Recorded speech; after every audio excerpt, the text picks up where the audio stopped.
Com muito prazer, como já é de costume, toda primeira terça-feira do mês, eu recebo aqui no estúdio da TV Candidez, no estúdio do programa Amostra Grátis da Saúde, a presença do naturopata Ramon de Assis. Ramon, boa noite, prazer te receber aqui ao vivo. Mais uma vez, você que sempre nos ajuda a fazer o programa. Boa noite. Boa noite, Samuel do Vale, boa noite a todo mundo que nos acompanha. É um prazer estar aqui novamente, nesta primeira terça-feira de outubro. E com dicas muito valiosas de saúde dessa vez, né, Samuel? É verdade. Todas as vezes que nós abordamos os assuntos ligados à naturopatia, a gente fala, evidentemente, com ganchos importantes de temas que vão servir de prestação de serviço para todos os telespectadores que estão nos acompanhando. E hoje não vai ser diferente. Nosso tema vai ser como e quando utilizar plantas medicinais. Para que a gente possa começar esse nosso bate-papo de hoje, Ramon de Assis, vamos tentar responder assim, como você sempre responde de uma forma coloquial, o que são plantas medicinais nesse início do nosso bate-papo? Ah, com certeza, né? Plantas medicinais são aquelas plantas que são utilizadas pela sociedade há muitos e muitos anos como meio de tratamento, meio de reequilíbrio, né? Para que a gente possa se tratar ou recuperar a nossa saúde ou o nosso bem-estar. As plantas medicinais são utilizadas nas chamadas medicinas tradicionais, né? Vamos diferenciar aí a medicina convencional, que é essa medicina farmacosintética que todos nós conhecemos, né? Que é a medicina convencional. Agora, a medicina tradicional são aquelas milenares, né? Porque a medicina convencional tem cerca de 200 anos apenas.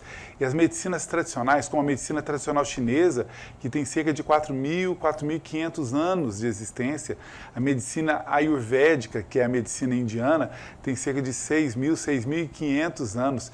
E a medicina xamânica dos índios, que tem cerca de 60.000 anos.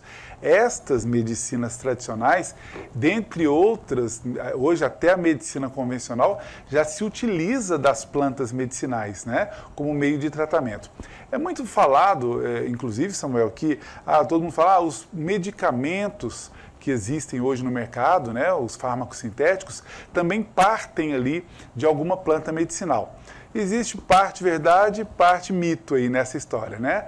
A parte verdade é que sim, as substâncias que originam muitos dos medicamentos químicos vêm ali de alguma planta medicinal mesmo. Só que existem tantos agregados químicos, né? Tantas outras combinações que nem dá para dizer que no medicamento químico que a gente conhece tem ali ainda algum resquício considerável de alguma planta medicinal, né? Então, entender essa diferença, que parte dali sim, mas não tem nenhum medicamento que tem. Então, esse agregado químico faz com que a planta perca a sua segurança de uso, né? E entender que as plantas medicinais tem, assim, uma proposta, até pelo nome, a proposta de um tratamento, né, de uma busca de um tratamento para a saúde, para promover saúde, para recuperar a saúde, mas nós temos também o uso popular das plantas medicinais, ou seja, existe ali, né, hoje a especialização, eu, por exemplo, sou naturopata de formação, mas sou especialista em plantas medicinais, então hoje a gente tem ali como um mecanismo, uma ferramenta de trabalho para tratar das pessoas, mas tem um uso popular, né? Muitos de nós, mas muito mais aí os nossos pais e nossos avós eram grandes conhecedores de plantas medicinais, porque eram os recursos que se tinha ali em casa, né? Antes mesmo de se ir ao médico e tudo mais, em tempos antigos. Então, eles dominavam muito mais essas plantas medicinais e tinham nos próprios quintais. Então, é muito comum, toma um chazinho de boldo para melhorar ali a digestão, toma um chazinho ali de alho para tratar ali as questões respiratórias e assim por diante. Então, existe um uso popular das plantas medicinais e esse uso é preservado por lei, né? As pessoas podem utilizar, claro, dessa sabedoria popular, e é isso que a gente quer chamar a atenção hoje. Quando e como podemos utilizar dessas plantas de forma caseira, Samuel, e quando isso só pode ser feito por um profissional especialista em plantas medicinais. É claro que em alguns momentos só pode ser com um profissional, e em outros momentos a gente pode fazer um uso popular e a gente quer explicar um pouco mais sobre isso para que as pessoas conheçam. E, aliás, não posso deixar de dizer, né, a medicina convencional recentemente descobriu aí as plantas medicinais. Eu já trabalho há mais de 20 anos com a naturopatia de várias formas, né? Então a gente tinha dificuldade de passar isso para as pessoas, mesmo já existindo aí estudos que fundamentavam o uso das plantas medicinais, mas hoje a medicina convencional está usando muito das plantas medicinais. Eu quero explicar um pouco mais sobre isso para que as pessoas utilizem com muita consciência, com muita responsabilidade, porque não é porque é natural que a gente faz qualquer uso disso. Muita gente que pode estar agora assistindo ao programa e pessoas que já ouviram falar em plantas medicinais. Aí sim. Ok, muitas pessoas que já ouviram falar em plantas medicinais ficam um pouco na dúvida. Afinal de contas, as plantas medicinais, Ramon, elas funcionam de verdade? Pode-se ter essa garantia? Eu me refiro tanto à questão da prevenção quanto à questão de um tratamento que a pessoa está sentindo na hora, digamos, a dor. Então, boa pergunta, Samuel. Funcionam, né? Funcionam. Primeiro porque a sabedoria popular já mostrava isso, né? E hoje as plantas medicinais estão completamente fundamentadas em estudos, né? Então muita gente ainda fala, né? Fala por costume ou fala porque alguém falou, mas não tem estudo suficiente. Claro, hoje a minha profissão ela só pode ser exercida exatamente porque existe uma fundamentação científica para isso, para que a gente possa tratar das pessoas de uma maneira que já se tratava antes por empirismo, né? E hoje não, por uma fundamentação científica. Então as plantas funcionam porque as pessoas antigas já sabiam disso, porque os índios já sabiam disso e também porque hoje nós temos aí toda uma fundamentação científica para poder falar sobre isso, né? E é interessante você perguntar isso, Samuel, que muitas pessoas ainda têm essa dúvida, né? E claro, tem muita gente que faz um uso, né, assim, meio empírico mesmo, né? Eu ouvi dizer, usa assim, usa assado. Nós não, né? Nós temos ali a orientação devida, né? Quando eu vou passar uma planta ou um composto de plantas medicinais para um paciente, cliente que nos procura, você calcula tudo, né? Você pega a idade, o sexo, o peso, os medicamentos que essa pessoa possa estar utilizando, né? De fármacos sintéticos, para a gente poder estudar toda uma possível interação entre as plantas medicinais e os próprios medicamentos e a funcionalidade. Então você monta um composto individual, exclusivo para aquela pessoa, para que ela possa se tratar de um determinado problema. Ô Ramon, quando a gente fala a questão, você citou aí agora há pouco, né, de tratar da maneira própria, isso também pode às vezes ser um pouco perigoso. Há um deslumbre da questão de, eu já sigo uma orientação dos meus antepassados e tem que ser dessa e dessa forma. O que eu quero dizer é que usar as plantas medicinais é muito bom, mas é melhor ainda com uma orientação de quem entende do assunto. Sem dúvida, Samuel, isso que a gente quer chamar a atenção também. Eu vou até citar daqui a pouco, né, formas da gente utilizar dessas plantas medicinais de uma forma caseira e segura, né, para que a gente possa utilizar e sim já ter benefícios para a nossa saúde com isso. E claro, repito, de uma maneira extremamente segura e responsável, mas tem coisas dentre as plantas medicinais que só pode ser orientada por um profissional especialista em plantas medicinais. Você poderia citar algumas aqui para a gente, ainda nesse primeiro bloco, antes da gente finalizar esse bloco? Você fala de plantas mesmo? Começa aí pelos temperos e especiarias naturais, né? O alho, o gengibre, o açafrão, o urucum, o orégano, o manjericão, a manjerona, o alecrim, a páprica, né? O tomilho, entre outros temperos e especiarias naturais, né? A noz moscada, são ali já utilizadas por milênios em algumas culturas, como a própria Índia, né? Então, por isso, uma margem de segurança muito grande no uso. E essas plantas, mesmo utilizadas ali para o tempero das nossas comidas, já tem uma funcionalidade muito grande, né? Elas já vão servir para efeito anti-inflamatório, elas já vão servir para efeitos antioxidantes, efeito vermífugo, né, para controlar aí a chamada microbiota intestinal e mesmo para melhorar a nossa digestibilidade. Quantas vezes nós nos alimentamos de alguns alimentos que porventura pode não cair muito bem ali no nosso estômago e esses mesmos temperos especiarias vão facilitar ali o nosso fígado em digerir. Então plantas como essas, por exemplo, e aliás é a primeira indicação que eu faço, que eu dou para uso popular e caseiro das plantas medicinais, seriam os temperos e especiarias. Bacana, o Túlio está me avisando aqui do ponto que não tenho que chamar o nosso primeiro e brevíssimo intervalo. Para você que está ligando a TV Candidez agora nessa terça-feira, nós estamos ao vivo. Lembrando que hoje estamos recebendo o naturopata Ramon de Assis e estamos falando sobre como e quando utilizar as plantas medicinais. Daqui a pouco a gente volta na sequência do programa de hoje.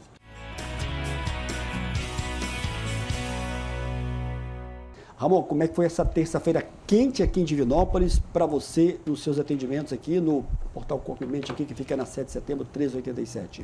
Então, foi um dia muito produtivo, né, de bons resultados aí nos nossos atendimentos. E hoje foi um dia mais tranquilo, né? A gente sempre tenta reservar ali no dia da nossa entrevista aqui, para que fique mais tranquilo o dia, e foi bem tranquilo e produtivo ao mesmo tempo, Samuel. E o grupo do WhatsApp, que é o mais famoso grupo aqui da cidade, 991-370003, continua funcionando a todo vapor e continua prestação de serviço acima de tudo. Exatamente, né? Virou uma prestação de serviço, uma utilidade pública, né? A gente que começou com um grupinho de WhatsApp só para dar dicas de saúde natural, como a gente faz por aqui, né? Para alguns pacientes inicialmente. E ali eu acredito que uns 8, 10 pacientes só. E de repente a gente disponibilizou isso para mais pacientes e para outras pessoas mais. E hoje nós temos a responsabilidade de dar dicas, não só eu, mas outros profissionais, colegas, colaboradores também, de cada um da sua área, para cerca de 1.000 pessoas hoje que o grupo tem, né? Um grupo que tem a proposta aí de passar dicas de saúde natural e é um grupo fechado, né? Que não posta outra coisa a não ser as dicas 3 vezes por semana. Que bacana, que legal. Ramon, a gente tem aqui algumas perguntas. Olá, Samuel, boa noite. Aqui é Juarez, eu gostaria de fazer uma pergunta para o Ramon. Na verdade, foram 2 pessoas. Joana Dark, do bairro Niterói. Gostaria que o Ramon comentasse. Essa foi, inclusive, Ramon, do programa passado e que está casando com esse nosso tema de hoje. Sim. Gostaria que o Ramon comentasse sobre a questão do problema da digestão, principalmente à noite. O que há de planta medicinal que pode ajudar na questão da digestão? Algumas pessoas têm uma dificuldade, né? Principalmente à noite. Com certeza. Né? Joana, um abraço, viu? Um abraço para todos do Niterói. Então, primeiro entender, né, que nós naturopatas, que também transitamos muito aí nessa parte nutricional, na orientação da alimentação. Claro que nós temos aí os nutricionistas, que de responsabilidade deles passar as dietas, né, e tudo que se deve comer, como se deve comer e nas quantidades devidas. Porém, os naturopatas também orientam aí algumas questões e nós preferimos que não seja feita refeição pesada, volumosa à noite, né? A gente deve deixar essas refeições mais pesadinhas, né? Digamos assim, para durante o dia ou final da tarde, por exemplo. À noite evitarmos ali de ingerirmos, né, alimentos ou alguma refeição que possa sobrecarregar. Durante a noite de sono, nosso corpo não pode ter a incumbência de estar realizando uma digestão, por exemplo, porque existem outras tarefas prioritárias durante a noite e se você faz isso, você prejudica a qualidade do sono e também outras tarefas, né, que o organismo faz durante a noite. Mas para isso, o que a gente sugere? Né? Que as pessoas possam, aí, por exemplo, estar utilizando de um shotzinho, água com limão, depois da última refeição no final da tarde, ou um pouquinho de vinagre de maçã orgânico, também vai melhorar muito a digestibilidade, ou algum shot de alguma planta medicinal, já que o tema é esse de hoje, né? Existem as plantas digestivas, como o próprio boldo do Chile, o dente de leão, o alecrim, o gengibre, a alcachofra, as folhas da jurubeba, todas são propostas ali de melhorar a digestibilidade e evitar que você sobrecarregue seu estômago à noite. Também tem ali o chá de picão preto, né, que é uma planta maravilhosa para os nossos órgãos digestórios. Olá, Samuel, boa noite. Boa noite também ao Ramon. Sou Cláudia, moro no bairro São José. Gostaria de saber se existe alguma planta que faz baixar o colesterol e diminuir a gordura do fígado. Obrigado e parabéns pelo programa. Obrigado, Cláudia. Essa pergunta se encaixa aqui, vale para muita gente que tem queixa da questão do colesterol, Ramon. Com certeza. Cláudia, um abraço, obrigado realmente pela participação e pergunta, né? Vamos falar por partes, né? Primeiro dessa parte do colesterol, né? Hoje, novos estudos, né, novas pesquisas mostram, né, que aquele temor que se tinha do colesterol há algumas décadas atrás modificou um pouco, né? É claro que a gente tem que ter ali alguns marcadores, como a gente costuma chamar, de risco cardiovascular, como é o caso aí dos triglicerídeos, como é o caso aí da proteína C reativa, né, conhecido como PCR, da homocisteína, da ferritina elevada, que são marcadores mais perigosos, né, como eu vou chamar, do que o próprio colesterol, para indicar um risco da saúde cardiovascular. Então, o colesterol que merece uma atenção, mas ele não é um fator de primeira instância a gente querer baixar o colesterol. O colesterol é mais um indicador que tem algo em desequilíbrio do que exatamente para ser combatido de imediato. Mas temos sim várias plantas, né? Tem uma conjunção que eu gosto muito, né? O alho, o gengibre e o açafrão juntos, né? O chá de alho, chá de gengibre e chá de açafrão juntos podem ter um efeito muito interessante ali para reduzir ali não só o colesterol ruim, mas também diminuir os triglicerídeos, por exemplo, né? Lembrando que o chá de alho é preparado em maceração e o chá de gengibre e açafrão, se forem pelo rizoma, é uma decocção. Se for em pó, aí já é em infusão, né? A forma de preparo. São chás maravilhosos. Como são temperos e especiarias naturais, são extremamente seguros. Ali, exceto algumas pessoas que possam ter alguma comorbidade, sobretudo da parte sanguínea, de trombose e tudo mais, os adultos aí podem fazer um uso muito tranquilo desses chás, por exemplo, para controlar. Controla o colesterol, mas a pergunta dela se estende para a esteatose hepática, que é a gordura no fígado.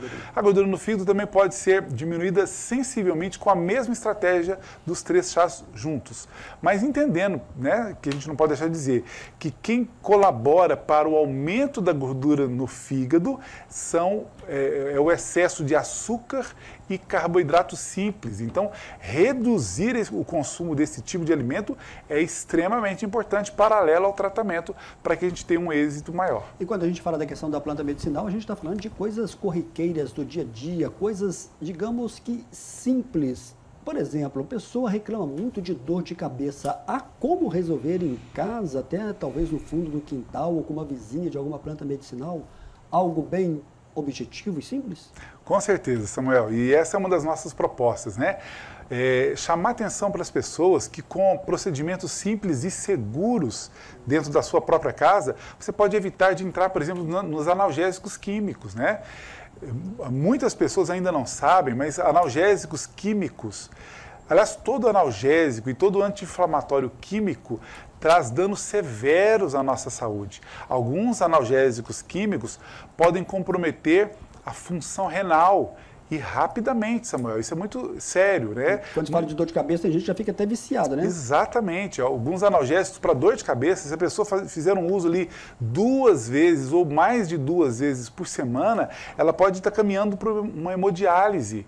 Enquanto outros medicamentos analgésicos para dores de cabeça, quando a pessoa faz um uso, ir a perder o próprio fígado ou a função hepática. E isso é grave, né? Então, as pessoas, às vezes, ao invés de ir aí para um medicamento desse, por que não tomar um chazinho, né? Repito, para adultos sem comorbidades. Chás como, por exemplo, o chá de hortelã, o chá de bálsamo, né? Também temos aí o chá de melissa, o chá do alecrim, tem uma flor muito boa que chama tanaceto, também pode livrar você de uma dor de cabeça, de uma enxaqueca ou de uma cefaleia, sem que você precise ir para o analgésico. É claro, eu estou falando de dores corriqueiras, né? Claro que se você tiver dores de cabeça severas, você tem que procurar um pronto atendimento, é claro, mas se for aquela dor que você já está acostumado com ela, né? Ao invés de usar um analgésico químico, por que não tentar um chá? O chá de gengibre, o dente de leão, são outros 2 chás maravilhosos para dores de cabeça corriqueira. Você toma 1, 2 doses e pode se ver livre da dor. E outra, vai ter outros benefícios no seu organismo do que você passar por medicamentos que podem fazer você perder saúde. Olá, Samuel, boa noite. Aqui é Ângela Souza, moro no bairro Porto Velho. Gostaria de saber do Ramon o que há de planta medicinal para se tomar em jejum para aumentar a imunidade. Obrigado, Ângela, pela sua pergunta. Vamos ver como é que o Ramon de Assis vai te responder. Ângela, um abraço, boa noite, um abraço para todos aí do Porto Velho também, viu? Excelente pergunta, mas não tem que ser em jejum, viu, Ângela? Para melhorar a imunidade não tem que ser em jejum. Gente, antes, como naturopata que sou, né, devo dizer que não é só o uso de uma planta medicinal ou de algumas plantas medicinais para melhorar a imunidade. Tem outros fatores muito importantes. Quando a pessoa utiliza de alimentos que pode gerar ali um futuro processo inflamatório, por exemplo, o açúcar, né? A pessoa excede no açúcar, excede no álcool, e isso pode impactar significativamente na sua imunidade. Então, o simples fato da pessoa diminuir a carga de açúcar ou diminuir a quantidade de álcool da sua dieta diária, ela já pode melhorar a sua imunidade. Outras vezes, nós precisamos fazer uma limpeza. Quantas vezes um efeito... Um protocolo antiparasitário, né, vermífugo, por exemplo, já pode melhorar muito a sua imunidade. E tem mais, né? Algumas vitaminas e minerais, como vitamina C, vitamina D, vitamina A, o zinco, mineral fantástico, que aumenta a quantidade dos nossos chamados linfócitos T, que são anticorpos que combatem os vírus. Então, às vezes, nós temos outras formas de trabalhar, Samuel, né? Os naturopatas têm esse recurso de melhorar a nossa imunidade antes de ir mesmo para as plantas medicinais. Mas, respondendo carinhosamente a pergunta da Ângela, né? Existem várias plantas, Ângela. Eu estou supondo que você diz da imunidade respiratória, porque tem também a imunidade, por exemplo, urinária, né, que uma frutinha conhecida como cranberry, né? O cranberry tem uma capacidade de melhorar a nossa imunidade urinária de uma maneira fantástica, né? E é uma fruta, né? É um alimento. E nós temos ainda, né, plantas como a salvia, a malva, a unha de gato, para a parte urinária e também já abrangendo aí a parte respiratória, que são plantas que podem ajudar muito. A melissa, o capim-cidreira, a alfavaca, o guaco, são plantas que têm um efeito imunoestimulante maravilhoso, vai melhorar a sua imunidade também. E claro, né, eu tenho que falar do limão como estratégia. Além de ser um alimento, ele também tem um efeito antiproliferativo dos vírus, né? Ele não permite que os vírus se proliferem com facilidade, além de melhorar a nossa imunidade, ele paralisa ali o progresso de uma ação viral no nosso corpo. Ô Ramon, quando a gente fala da questão das plantas medicinais, existe risco de algum, por exemplo, efeito colateral se for ingerido em abundância e desnecessariamente? Corre algum tipo de risco ou as pessoas podem fazer uso sob orientação de maneira tranquila? Pergunta extremamente importante, Samuel. E as pessoas às vezes ignoram isso, né? Eu costumo dizer, como a homeopatia é uma das minhas ferramentas, né, de trabalho também, lecionei a homeopatia por alguns anos, a gente pode dizer, a homeopatia não tem efeitos colaterais. A homeopatia tem um efeito chamado exoneração, ou tem um outro efeito chamado de agravação, que não são efeitos colaterais. Então ela é muito segura nesse sentido. Mas as plantas medicinais, sim, têm efeitos colaterais. É claro que os efeitos colaterais das plantas medicinais não são graves tanto quanto muitos efeitos colaterais dos medicamentos fármaco-sintéticos. Na maioria das vezes são efeitos muito brandos, né? A exemplo disso, Samuel, eu gosto de citar aqui o abacaxi.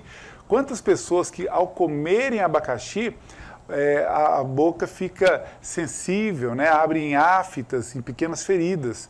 E isso é um efeito colateral do abacaxi. Efeitos semelhantes a esse, muitas plantas medicinais podem oferecer, né? Então isso é um efeito colateral. Repito, na maioria das vezes são efeitos brandos e não oferecem risco à saúde das pessoas. Mas existe sim, então a gente não pode deixar de dizer. E uma coisa que a gente gosta sempre de desmistificar quando a gente está falando de plantas medicinais é o fato de que muitas pessoas falam assim, não, pode tomar, é natural. Eu brinco dizendo o seguinte, veneno de cobra também é natural. Então tem que tomar muito cuidado. E claro que tem. Não é porque é natural que a gente não vá tomar cuidado. Por exemplo, tem uma planta, né, que inclusive é vendida muito facilmente, que é a erva de São João. Não confundir aí com o cipó de São João, né, que é aquela flor alaranjada, que também é medicinal, que dá aí no mês de junho, né, perto aí do dia de São João, por isso que ela ganhou esse nome. Não é o cipó de São João, mas a erva de São João, por nome científico de Hipericum perforatum, é uma planta que, ao associar com bebida alcoólica, ela traz um risco severo à saúde das pessoas. Então, a gente chama atenção para isso. Não é porque é natural que a gente pode usar de qualquer maneira. Então, a pessoa não pode associar com bebida alcoólica, que pode trazer danos. E, enfim, existem outras interações. A própria planta erva de São João, que é o Hipericum perforatum, o maracujá, o mulungu, que hoje a sociedade conhece muito bem, não pode associar com determinados medicamentos. Tarja preta, por exemplo, pode ter efeitos colaterais severos por esta interação. Então, o especialista em plantas tem o cuidado, né, de aprofundar ali naquela individualidade daquele organismo e tomar o cuidado com essas interações que não podem ser feitas de qualquer maneira. Muito bem, eu vou ter que chamar agora o nosso segundo e breve intervalo. A direção está me avisando aqui. Já já a gente vai voltar na sequência do programa de hoje. Eu lembro que você pode continuar participando conosco, enviando a sua pergunta, tirando a sua dúvida. Daqui a pouco a gente volta na sequência do programa de hoje.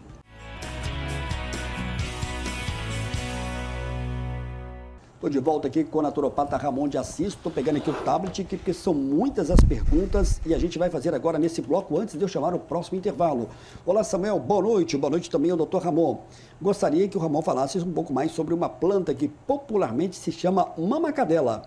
Quando criança, fiz muito uso da mesma e obtive grandes resultados. Parabéns pelo programa, que sem sombra de dúvidas é simplesmente como o seu entrevistado de hoje, esplêndido. Anderson, do bairro Bom Pastor. Como é que você responde aí? O Anderson, eu confesso que nunca ouvi falar em mamacadela. E essa planta existe e essa planta medicinal, e é para quê, Ramon? Primeiramente, um abraço para o Anderson, obrigado pelo carinho aí, né? Um abraço para todos do Bom Pastor. Brosimum gaudichaudi é o nome científico. Então é mais fácil mamacadela mesmo. É o nome científico aí da mamacadela, né? Que tem uma característica curiosa, o Samuel, de repigmentação da pele, né? A mamacadela, ela tem ali propriedades que a favorece muito no tratamento, por exemplo, do vitiligo e também da psoríase, né? Que são doenças aí de pele, né? Que tem um fundo sempre autoimune, né? A gente tem que tratar a pele, mas tem que tratar aí a causa e pode estar aí no intestino por ter essa autoimunidade e a chamada permeabilidade intestinal.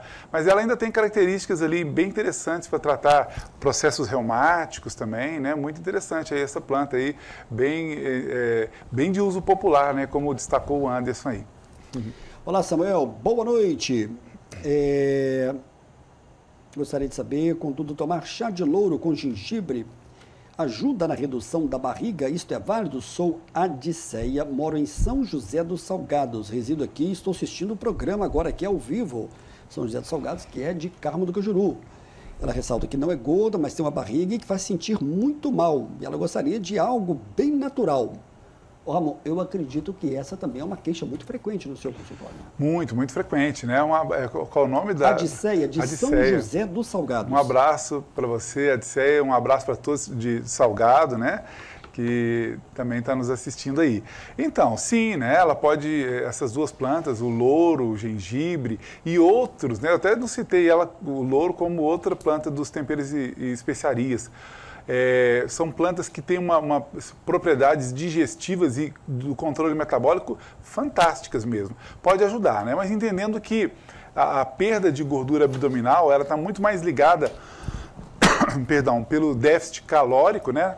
Do que exatamente plantas para poder diminuir a barriga. Então é importante que a gente tenha uma orientação nutricional acima de tudo, mas plantas como o gengibre, como o alho, como o açafrão, como o orégano, o próprio louro pode ajudar muito nesse processo.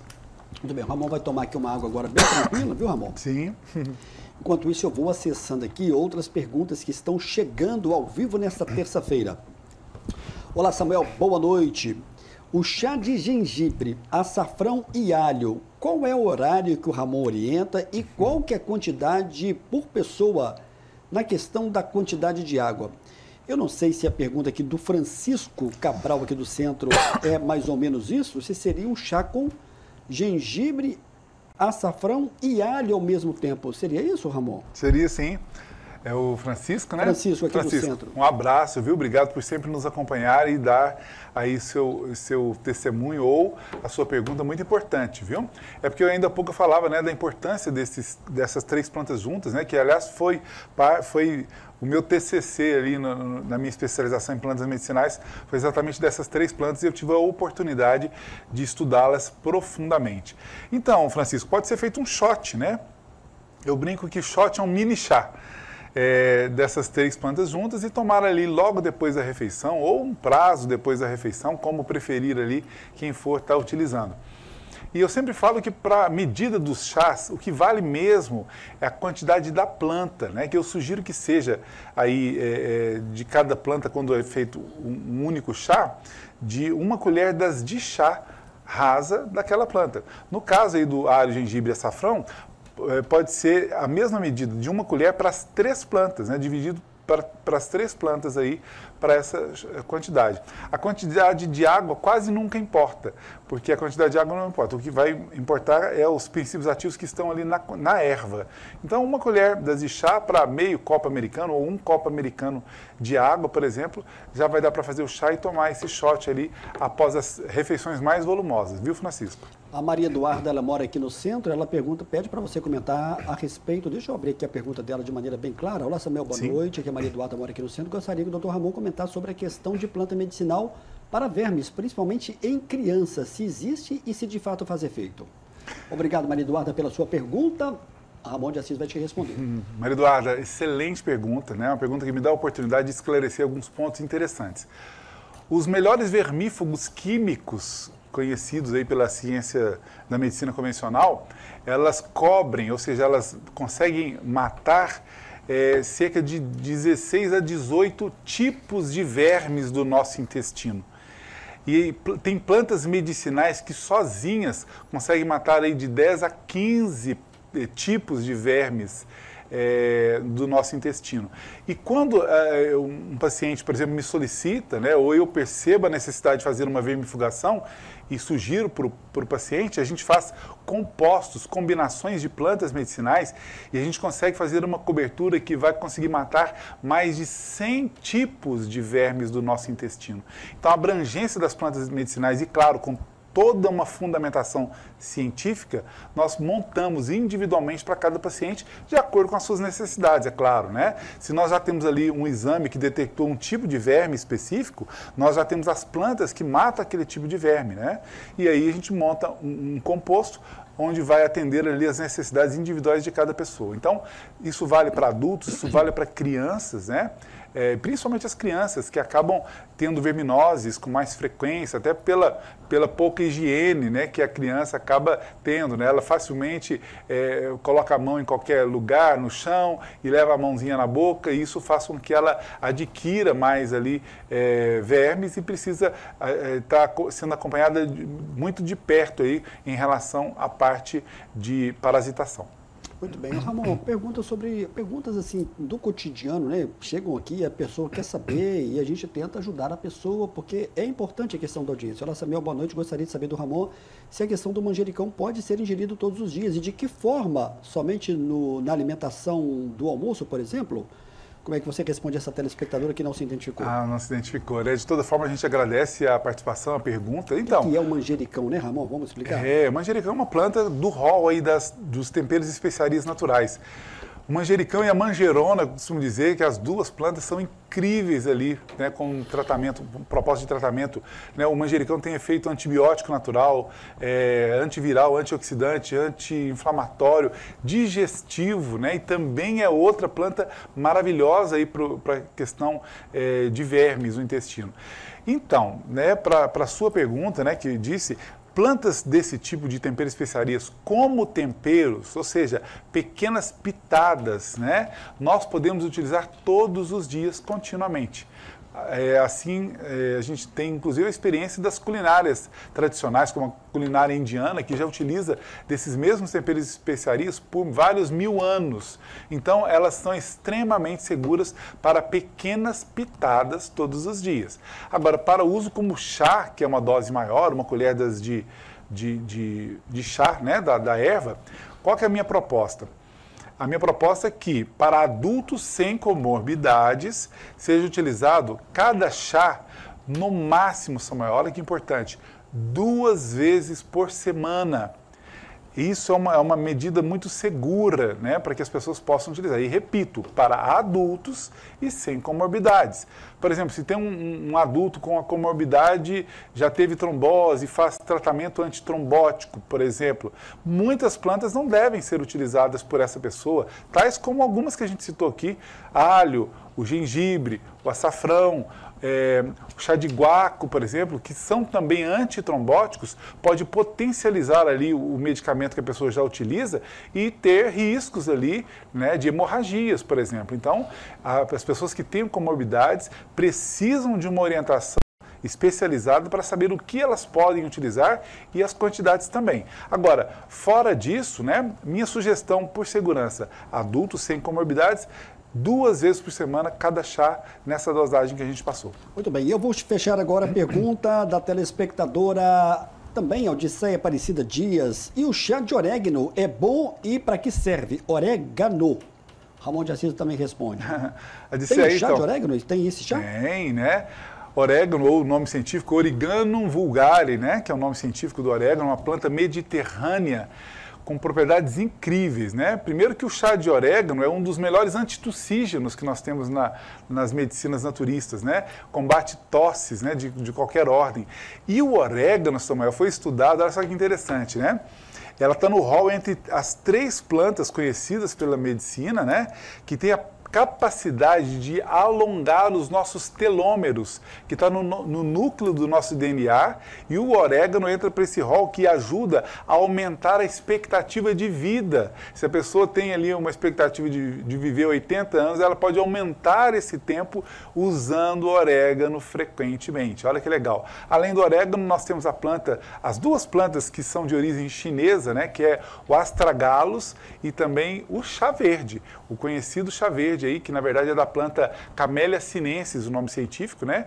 Que da Camellia sinensis se faz vários chás. O chá verde, que é feito das folhas, o chá preto, que é feito das folhas torradas, o chá vermelho, que é feito das raízes da Camellia sinensis, e o chá branco, que é feito da floração da mesma planta Camellia sinensis. Legal, tudo também avisando que eu vou ter que chamar agora o nosso último e breve intervalo, vai ser rapidinho, eu vou voltar para finalizar o programa e com mais perguntas dos telespectadores. Daqui a pouco a gente volta.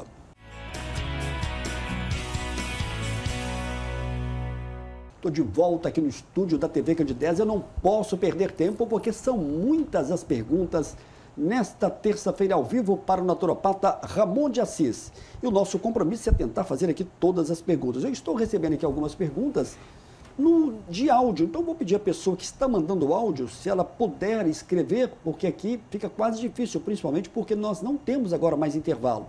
Mas eu faço questão aqui da gente fazer praticamente todas as perguntas.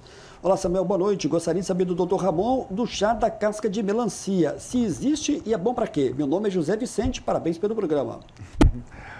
José Vicente, um abraço, boa noite, obrigado pela participação e pergunta. Então, não é um chá que a gente utiliza muito, mas já tem estudos aí mostrando os benefícios aí também, né? Mas a casca de melancia, a gente não faz o chá, porque tem alguns ativos ali da casca da melancia, né?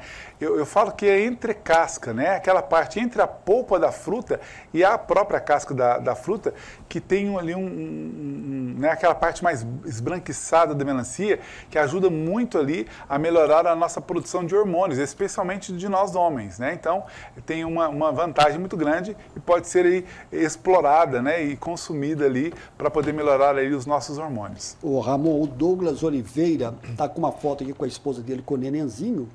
Ele mora no bairro José Fonseca e ele pergunta se recém-nascido com icterícia pode usar chás ou não é recomendado. Então, Douglas, obrigado pela participação e pergunta. Um abraço para todos e do José Fonseca. Então, aí se for sim, né, indicado por um profissional especialista em plantas, pode ser utilizado, né? Mas em icterícia, se não estiver sendo feito o acompanhamento com o pediatra, um banho, né, banhar a pele do bebê com o chá de picão preto, por exemplo, né, pode livrar a bebê ali, repetir o banho algumas vezes e pode livrar da icterícia, né, antigamente chamada de tiriça, né, pode ajudar sim, né, mas hoje tem outros recursos que a pediatria dispõe, então, quer dizer, se a criança tem, e com certeza tem um pediatra que o acompanha, o melhor mesmo é consultar o pediatra, mas esse banho de picão é utilizado tradicionalmente com muita eficácia. Olá, Samuel, boa noite, sou Celeida, moro no bairro Santa Teresa. Gostaria de saber do Ramon se eu posso consumir o chá de carqueja amarga e para que serve. Obrigado, Celeida. Celeida, um abraço para todos do bairro Santa Teresa. Aliás, é o bairro onde residem os meus pais, né, que devem estar me acompanhando aí nesse momento. Ela citou a planta... Carqueja amarga, isso, né? É a nossa Baccharis trimera, o nome científico da carqueja amarga, né? É uma planta incrível, ela tem um poder de reduzir ali o pico glicêmico, né? A glicose do nosso sangue de uma maneira extraordinária. Também ajuda no controle da pressão arterial sistêmica. E ela ainda tem efeitos digestivos maravilhosos e ajudando inclusive no próprio emagrecimento. Lá no nosso canal do YouTube, viu, Cileida? Eu te convido para nos seguir, né? Aliás, muitas das entrevistas que a gente faz aqui no programa Mostra Graças da Saúde estão lá no nosso canal do YouTube também, né? Além daqui do programa, como naturopata Ramon de Assis, também no nosso Instagram, mesmo endereço, naturopata Ramon de Assis, e lá nós temos ali vídeos falando todos os benefícios da carqueja, entre outras plantas. Ô, Ramon, a semente de mamão, ela serve para combater vermes ainda nos dias de hoje? Sim, né? Aliás, a maioria das sementes tem efeitos vermífugos, Samuel, incríveis. A semente do mamão é uma delas, mas eu destaco a semente de abóbora, que é o único ativo, né? A única planta, é considerada planta medicinal também, que tem a capacidade de matar, por exemplo, a solitária, é a semente de abóbora. Então, mas a pessoa vai comer essa semente de que forma? Dessa forma mesmo, ela pode adquirir já nas casas de produtos naturais, a forma correta, né? Ela passa por uma pequena torrefação ali, né? E depois disso ela pode ingerir comendo. A semente de abóbora é muito agradável de comer, lembra aí um pouco as castanhas, né? Você pode comer ali uma pequena quantidade, vai ajudar muito no controle e na prevenção de vermes, como a própria solitária. Bom, a gente tem mais perguntas aqui, já vamos fazer aqui o fechamento, o encerramento do programa. Olá, Samuel, boa noite. Gostaria que o Ramon comentasse sobre a questão da azeitona e do azeite de oliva. Uma vez que o azeite de oliva ele é benéfico, a azeitona ela pode ser prejudicial ou não? Então, identificou? Não identificou. Se fosse in natura, a azeitona traria muitos dos benefícios que o azeite de oliva extra virgem prensado a frio traz. Porém, né, essa azeitona em conserva, né, que adiciona sal, ela pode não ser tão benéfica assim. Aliás, ela não é tão benéfica por causa dos aditivos ali da própria conserva. Mas o azeite de oliva extra virgem, sim, tem muitos benefícios. Claro que tem uma série de questões que a gente tem que colocar em pauta, né, a oxidação desse azeite, o transporte e tudo mais. Mas de uma forma geral, é um excelente suplemento ou alimento. Muito bem. Pessoas estão pedindo aqui para você comentar sobre a questão da arruda e também do hortelã. O chá de hortelã, ele pode ser consumido todos os dias? Então, como a gente falou anteriormente, nenhum chá deve ser consumido todos os dias. A recomendação para adultos sem comorbidades é de 2 doses por semana, no máximo. E, né, o chá de hortelã, menta piperita, que é um dos meus favoritos ali para tratar diversos problemas, é um chá muito saboroso, muitas pessoas gostam dele. Já o chá de arruda, como citaram, né, eu vou falar dele, que é interessante que muita gente repudia ali o cheiro da arruda, né, mas o chá da arruda não é tão forte, só é completamente contraindicado para gestantes, né, e obviamente lactantes também, né, não podem tomar, não pode fazer uso, que pode prejudicar a gestação, mas a Ruta graveolens, é o nome científico da arruda, é uma planta maravilhosa e tem uma capacidade anti-inflamatória que atende a nervos, tendões e ligamentos de uma maneira incrível. Eu sempre recomendo, Samuel, quando a pessoa, por exemplo, tem uma tendinite, para fazer, claro, né, procurar o atendimento correto, mas fazer aplicações de argila umedecidas com chá de arruda. E o chá de arruda tem uma capacidade regeneradora incrível desse tipo de dor e pode reduzir ali até em 1/5, 1/4 o tempo de desinflamação do nervo, tendão ou ligamento. Ô Ramon, eu tenho certeza que esse tema ele não se esgota. E se a gente puder voltar numa próxima oportunidade com esse tema, porque nós vamos ter que encerrar o programa, né? Verdade. Porque a questão das plantas medicinais é muito abrangente. Muito vasto, né? É muito vasto. Pode ficar combinado. Na próxima vinda nossa aqui, a gente pode falar um pouco de o uso das plantas medicinais número 2, porque tem muita coisa para a gente abordar ainda. Então fica assim. Então algumas perguntas que não foram feitas a gente vai tentar realocar para a semana que vem. Qual que é o recado final para a gente fechar o programa? E o Túlio também avisando aqui que você tem um minutinho para você fazer um fechamento aqui do que mais importante dentro desse tema deve ser lembrado para o telespectador, que é importantíssimo. Eu tenho certeza, Ramon, que eu aprendi hoje. E eu tenho certeza que muita gente em casa também aprendeu. O programa, ele é apenas um pequeno gancho, né? Porque você pode aí, evidentemente, sentar e conversar com o naturopata de uma forma bem tranquila, explorando aquilo qual que é a demanda. Qual é o recado final, Ramon? Então, primeiramente, chama a atenção de que a natureza é maravilhosa e dispõe de todos os recursos para tratar das pessoas, né? Não é à toa que eu estudo isso há mais de 25 anos, né? E estou nessa área. Então a gente sabe do potencial, mas claro, a gente não pode usar de qualquer maneira. O uso aí caseiro e seguro a gente passou aqui durante o programa, né? Ou então revise depois do programa para saber direitinho. Mas para além disso, né? Modulação hormonal. Sim, nós podemos melhorar a quantidade de produção de estradiol, progesterona, testosterona, estrogênio. Com plantas medicinais, sim, né, prescrito, claro, por um especialista, e tratar tantas outras coisas, modulação intestinal e melhorar tantas questões ali, né, nós temos tratamentos ali de doenças autoimunes, né, efeito corticoide, anti-inflamatório, antibiótico, tudo com plantas, com extrema segurança. E a natureza é à nossa disposição, e com efeitos colaterais mínimos, como a gente citou também. Então, saibam dessa possibilidade de tratamento, né? Não fiquem apenas limitados aos tratamentos convencionais, que são importantes, mas nós temos outros desdobramentos que a natureza nos dispõe. Então, procure a gente, procure um especialista de plantas medicinais, segue a gente lá como Naturopata Armando de Assis, que tem tudo isso lá.